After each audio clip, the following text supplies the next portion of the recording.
夏普的777收录机，外省的一位粉丝朋友寄过来维修的啊。这种机器本来不打算接修外省的，因为运输成本太高，运输的风险也是比较大。这位朋友为了寄修这台机器也是煞费苦心，自己定做了一个比较好的一个木箱，两边还做了一个提手。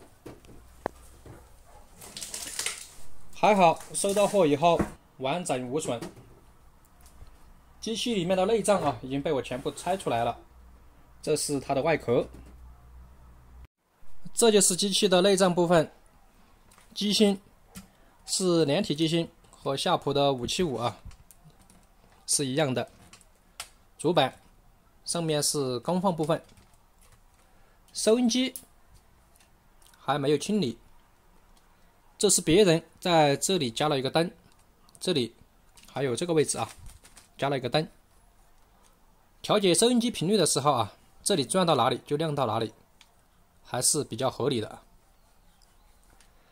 机器的打理过程没有拍出来主要是这一款机器的拆解相对来说是要麻烦一点清洁了它的切换开关、录放开关，机芯做了一个打理保养。清洁、更换皮带、压带轮，目前这边已经全部恢复正常了。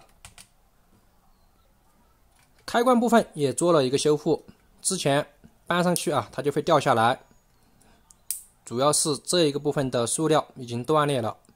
如果是单纯的粘接这一部分塑料，很快又会断掉。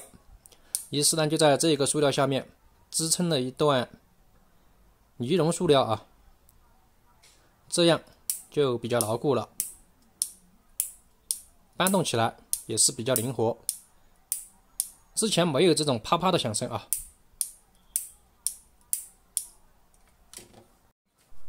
下面咱们来试听一下，放入磁带，播放。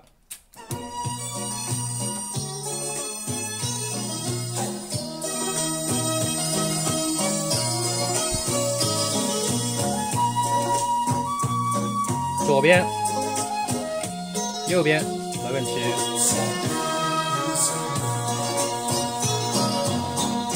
缘分是我们相会相知，就像白云相会天空里，相识无心，的确是有意。你对我说永相亲不分离，虚假的情和义，就像这一段情事，如梦如幻，消失无痕迹。带走了欢笑，带走了我的心不想你，不想你，不想你，不想你，永远永远不想你。好，一会儿把它装起来。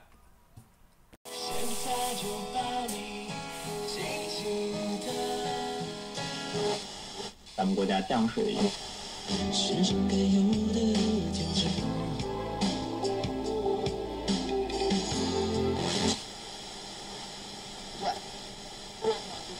策略。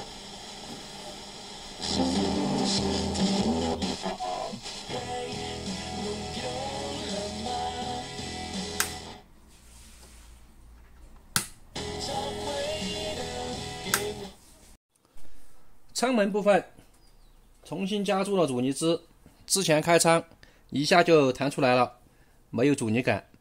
通过添加阻尼支以后，舱门变得缓慢开启，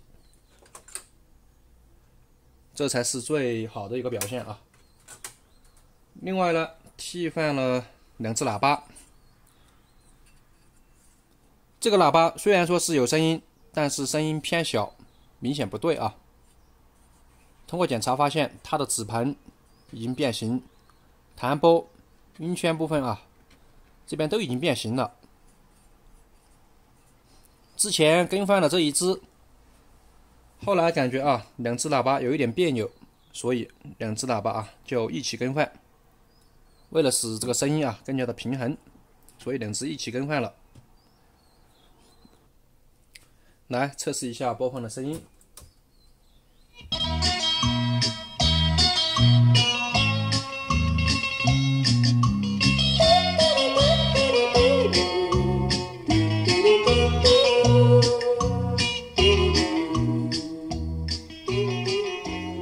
这种比较大的收录机啊，大377，它的低音部分是比较强悍的。